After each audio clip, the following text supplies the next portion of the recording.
Several students say their Southern Indiana teacher had sexual relationships with them. Others say he bullied them, but he was still allowed to teach for years. We investigate how he was able to go from district to district with the same complaints and what finally caught up to him. I hold a lot of guilt more than anything.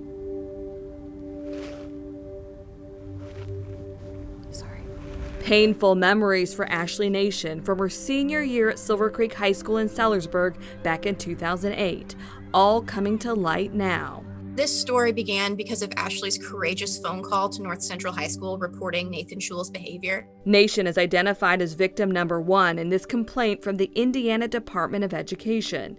She says Schule, the theater teacher at Silver Creek at the time, groomed and sexually abused her. Nation sat down with WDRB to tell her story. When did you remember that he crossed the line? What age were you? I turned 18 in the end of May, and I think we graduated around June 6th. I can't pinpoint a time when it became inappropriate. All I know is one day it just was. Schule was hired at Silver Creek in 2008. He would reassure me, he would, touch me on my shoulder, things like that. Over time, that gradually changed. When he would talk to me, his hands would fall to my waist, and he would bring me closer to, talk closer with me. And,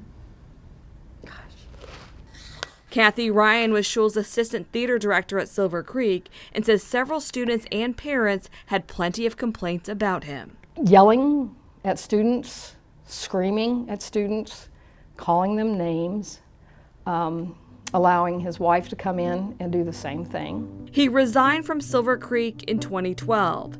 Nation says she kept the abuse years ago a secret until last year, when she found out Schule was still teaching, this time at an Indianapolis school. Her call to the Metropolitan School District of Washington Township in February of last year led to an investigation, and Schule was put on leave. Then more of his former students started speaking out, including Olivia Castetter, who also went to Silver Creek.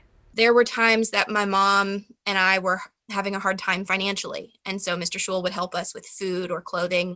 And I felt like he was stepping in to meet a need, and in retrospect, I recognized that was grooming. That's a trademark of an opportunistic offender. She says he would talk to her about sex and make comments on girls' bodies.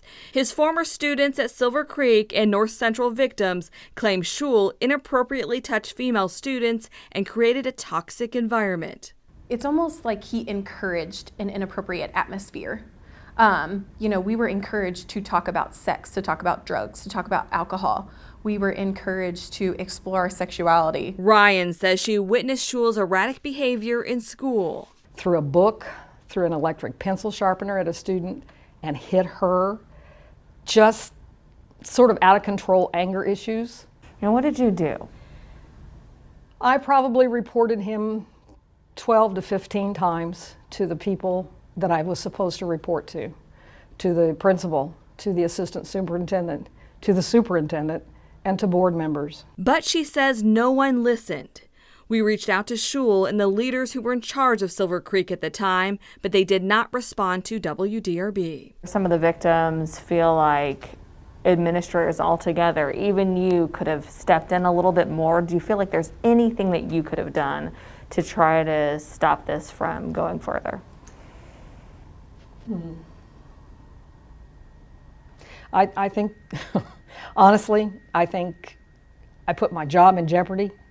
So I think I did everything I could. Ryan wrote this in a resignation letter to the Silver Creek High School principal in 2011. I still do not understand how Nathan is in his position after it was reported to you about the presence of pornographic pictures of his wife on his personal laptop at school. Students had access to those pictures because Nathan gave them directions to use the laptop. Schule has not been charged criminally, but 2 months ago, the State Department of Education revoked his teaching license for 3 years. When he taught at Silver Creek High School, it was part of the West Clark Community School Corporation.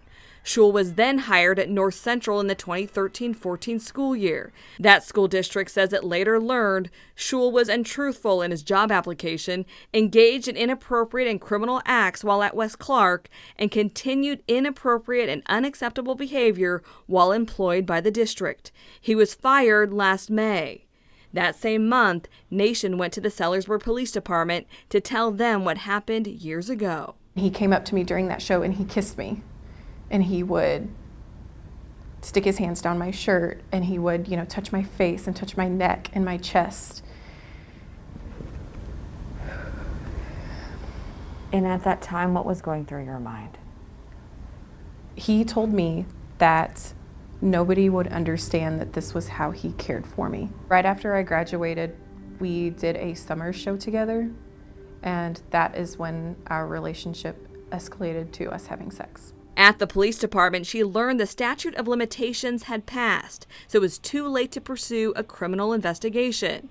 So now she and Costetter are trying to get Indiana legislators to pass Senate Bill 135, which would remove the statute of limitations for civil cases. And they're working with a nonprofit called Stop Educators Sexual Abuse Misconduct and Exploitation to try and get other states to pass similar legislation. Which basically says that there is no such thing as passing the trash anymore, that schools have to hold those who have done wrong accountable. Nation's mission now to make sure what happened to her doesn't happen to other young girls. What would you say to him if you saw him today? I don't think I would say anything. I think what I'm doing now is loud enough for him to hear. The Indiana Department of Education says if Schull wants to get his teaching license back in 3 years, he'll have to go in front of an administrative judge.